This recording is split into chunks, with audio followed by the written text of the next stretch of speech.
as we welcome to the commentary box for the first time this year Alex Malcolm and Brad Wirra. Good afternoon to you both, and hot off a season of A-grade cricket. Alex, we're not going to talk too much about it because beaten in the grand final, Subiaco Floret, but a really good one for you to get back your head around to this afternoon, because Perth Derby's always full of excitement and intrigue. There's plenty of excitement. We did one in round 22, the three of us up at Arena Joondalup, and it was a cracking game, a lot of spite and a lot of intensity. I'm really looking forward to today's contest. And flipping over to the West Perth team, they just haven't been able to buy 4 points for a long time now, Alex, but when you look at the team on paper, it's just hard to believe. It's extraordinary, really. At round 17 last year, they were 3 games clear at the top of the WAFL ladder. They've since lost 7 of their last 8, including the finals of the first 2 rounds. They've made 2 changes today. Matt Fowler, the inclusion from Southport, his first game for the Falcons. Jay Van Berlo is back. He's an important inclusion at the expense of both Mark Crisp and Darcy Barton, who is a late withdrawal. You can see why he was the first round pick for Fremantle in last year's national draft. He's now kicked 3 goals in his 2 matches so far, 2 last week against Claremont. Very talented player, Hayden Crozier. He may not be in East Perth colours for too long. No. So back in the middle, East Perth have only had 5 more possessions, but they've had 5 more inside 50s than the Falcons. The Falcons trying to go forward again, but it's Dobson chopping it off, who played on and almost ran into trouble, but he got out of it. He's got Robertson, who's been busy early. He's looking to forge his way back into the Fremantle lineup. Clutterbuck, Corley, as you said, Phil, really coming of age as a footballer, although that kick's really let him down, and Rice will intercept and stroll into an open goal and get one back for the Falcons. You should be ashamed of yourself, Alex, setting him up like that. Kiss of death. Commentator's curse, and the margin's back to 7 points. Talented players in the competition. Brown to Flay, who went runner-up and winner in the best and fairest last year. Now Flay has let himself down and kicked it out of bounds on the full, so its skill errors really hurting the Falcons at the moment. Oakley Nichols ran his full measure and sets it high. Who can fly for the Royals? Well, in front was Jones, roving Eads, doing exactly what a small man should. He's got 2, and that was a beauty. Smith will go to centre-back. McCauley is there to set up, come broadcast side. Now Grover's got some space if the ball will sit up for him, and it does. He's got Monteith with a hand pass, missed its target by a long way.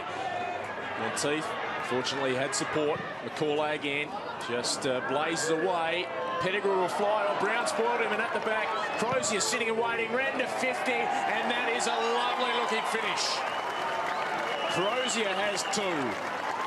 And East Perth are now 3 goals clear. That one, and that was a poor kick. Lacked any sort of penetration, let alone direction. Certainly a good mark, but a real let off there for West Perth. Funny thing is, though, he did kick 20 goals, 5 behinds in 13 matches last year. So that's a pretty good conversion rate. Yeah, but how many out across the competition? Well, I didn't keep number of those. So Pettigrew kicks in, Pryor drops a mark he perhaps should have taken, and the kick from Crozier is smothered out of bounds. So a throw in the shadows of quarter time as Kim Monteith warms up in the shadows down to the interchange gate. Johnson and Coonan. Coonan's been keen to sit off the big man and get a run at it. Johnson won that one down. Moss suddenly found himself in space. Osby's non-preferred hooks it back to a dangerous spot. How will the bounce favour Smith? Well, he just, with brute strength, gets through a couple, snaps on goal and kicks his second. Well, that was imposing from Josh Smith. Keep the scoreboard as is. Coonan and Martin. Coonan got to the front, won it down.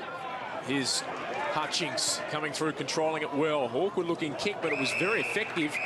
Well done, Salikas, who's been excellent so far in the opening half. He goes to Bartholomew. The kick was brilliant, and Bartholomew can wind up from 55 at a vacant square and kick the opener of the second term. Man on man just about all over the ground, apart from just sweating off the back of the umpire here. Bartholomew and Clutterbuck giving each other a little bit of space defensively, and it might come Bartholomew's way, although Salisic looked the other direction. Got it to Mascoulis off the left. That's a good kick. He's a lovely user, the youngster on West Coast's rookie list, and he's found Coonan. Now, there are a lot of bodies inside 50 here. He's too far out to score, you'd reckon. He's asked to play on, so he can't get a run at it. Swan approaches him. Coonan to Salisic, who just winds up in hope. Who can get a fly? Salikas went early. Zanetti came from the back and crunched the pack.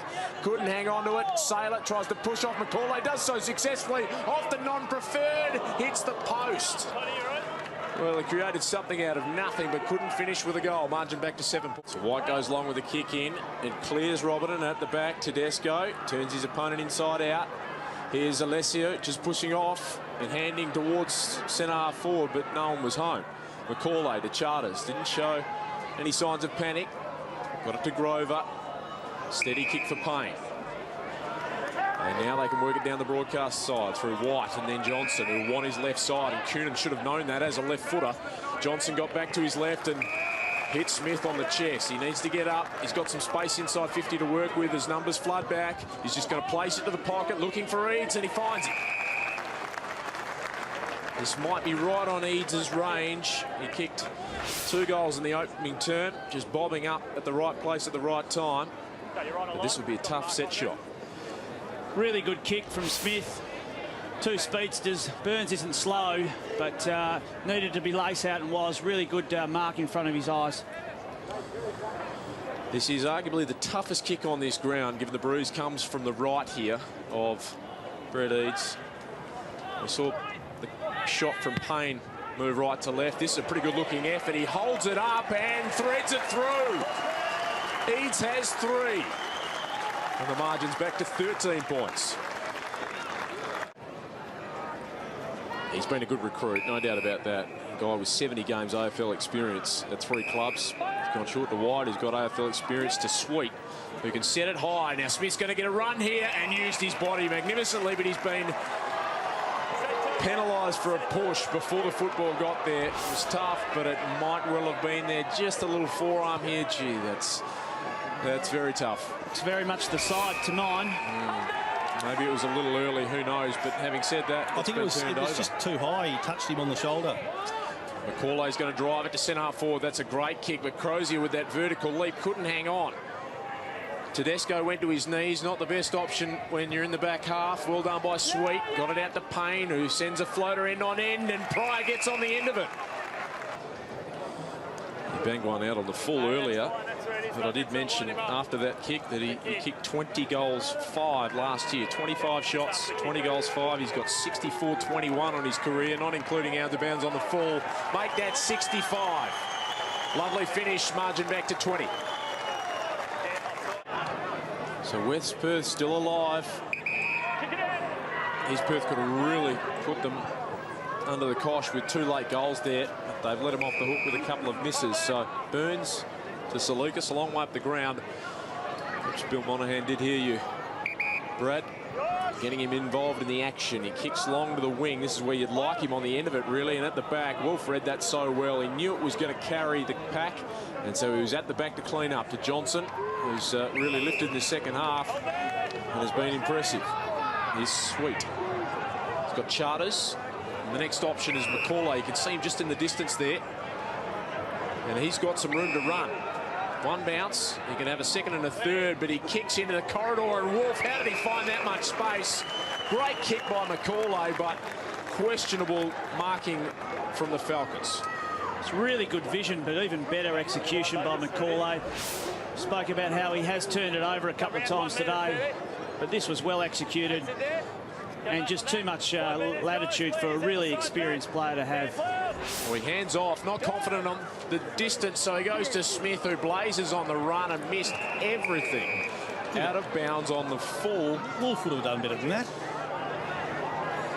22, still the margin. He found some space, you're right, Alex. That McCauley, just before that, had found a lot of space as well, hadn't he? Comments there from Tony McCall. They did actually kick 3 goals. What was it? 3 goals 5 in that quarter. So I think you made the point, Alex. They could have really put West Perth away, but there's certainly life left in this game with a quarter to go. Well, they've had 9 more inside 50s for the match, and 20 scoring shots to 12, not counting a handful of out of bounds on the full, and yet it is the Royals who only lead by 23 points going into the last term, and they're kicking into a slight breeze to the city end looking for their first win of 2012, as are the Falcons, but they're up against it. Wolf throwing his body at it, as he does so often. Van Berlo and Bartholomew have got him. The umpire says, I'll bounce it again. Spoken about Martin in the ruck, but Paul Johnson's been pretty impressive with his tap-outs and his ability to put it down his little bloke's throat. Yeah, they've outpointed Coonan today. Coonan hasn't really got the support of the second ruck, or a genuine second ruckman in this side, it must be said. Now, Holding going the way of Swan, and that'll level the free kick count up a little bit, as it was 17 to 29 at three-quarter time, which wouldn't have pleased Tony McCall after his comments during the week. Here's Sweet sending it high inside 50. Can the little fella get a run at it? Eads, did he have the first piece of it? No, Flay did. And the redoubtable defender for the Falcons can rebound. Roving is Sweet to the big fella. It was really an unnecessary 1-2. Sweet to Clutterbuck.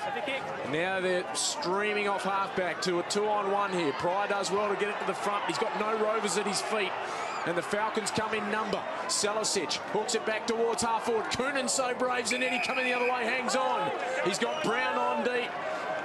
Salikas wants it deep as well. He doubles back. The kick goes into the pocket. Salikas can get a run. The fist from Charters, front and square. Miscoulis snaps around the body. The youngster has kicked a miraculous goal. Margin back to 2 points. 4 goals neat, I make it, Alex. Yeah, fantastic performance. What's an extraordinary scoreline. West Perth 4 goals 4 to East Perth 2 behinds. It was the same scoreline at Claremont Oval last week, yet it was East Perth 4-4 to Claremont 2 behinds, and they couldn't get the points. And West Perth are in front now, and they're up and running. Coonan sends it inside 50. Who can get back for the Royals? Derricks has had a quiet day. He runs into Salikas. Will he be caught holding the ball? You bet he will. In the first minute of the game, I think we were talking about how he set the standard for them. Defensive pressure, great effort. He's already kicked one. He's got 253 in his career. You wouldn't want it in anybody else's hands. And the lead is now 9 points. Van Berlo to Coonan. It's going to be the players who can show composure here that'll get their side home. The men who can hold on to their marks. Look at Salicic run. Hit their targets. Rice has owned that outer side in the latter half of this term. Flay. Van Berlo keeps working. The bounce is kind for him. He's got Bartholomew on. He's kept running. He can take it and go. He wanted to hold up, but the best option was to go. Gets past Payne. Sends it deep. One out was Manning with Derricks, but Derricks beat him cold. He could have used Salicic. Now Wolf, Clutterbuck, they've got to move it. The Royals, they haven't got much time left. Middle of the ground, Alex, take everything on, play on at all costs. That's what East Perth need to do now. Well, Monteith's held up. Clutterbuck is the short option. They're out on their feet, though, the Royals. They've just got no one moving. Sweet makes an effort, going back with the flight. Bartholomew worked hard to go with him, but Sweet got there. The kick was a beauty. Payne's on in the middle. And now the Falcons sweat back, setting up a zone across halfback. So Sweet just decides to run and kick down the line. Crozier can get a jump. He took 2 bites and he hangs on to it. Looks a classy player. Who's the option deep? Well, he goes the shorter one down the line. Payne had to stretch. He'll need to get up, wheel onto his right and send it as deep as he can. But the siren beats him. And the Falcons break a drought of 4 consecutive losses across the final series in 2011 and the first 2 matches of 2012. They finally get 4 points, beating East Perth by 8 points here at Leederville in a wonderful derby. 13-8-86. The Falcons beat the Royals 11-12-78. Interestingly, I don't know if I read too much into it, but at three-quarter time when Tony McCall spoke to Todd Ridley, I sensed there was a bit of confidence there. You know, as he was pretty happy. Well, he was very happy with the way they'd played. He wasn't going to entertain too much of anything that might be recommended. The boys were doing it nicely. It was almost as if there was an expectation that it was a formality. That's a bit of a reality check for the Royals. Certainly is, and they cost themselves. They had multiple opportunities late in the third term to bury the game. And obviously after their performance in the last quarter against Claremont, they would have had a lot of confidence that they had the run in the legs. But if you don't take your chances in this game, it'll come back to hurt you, and it did today.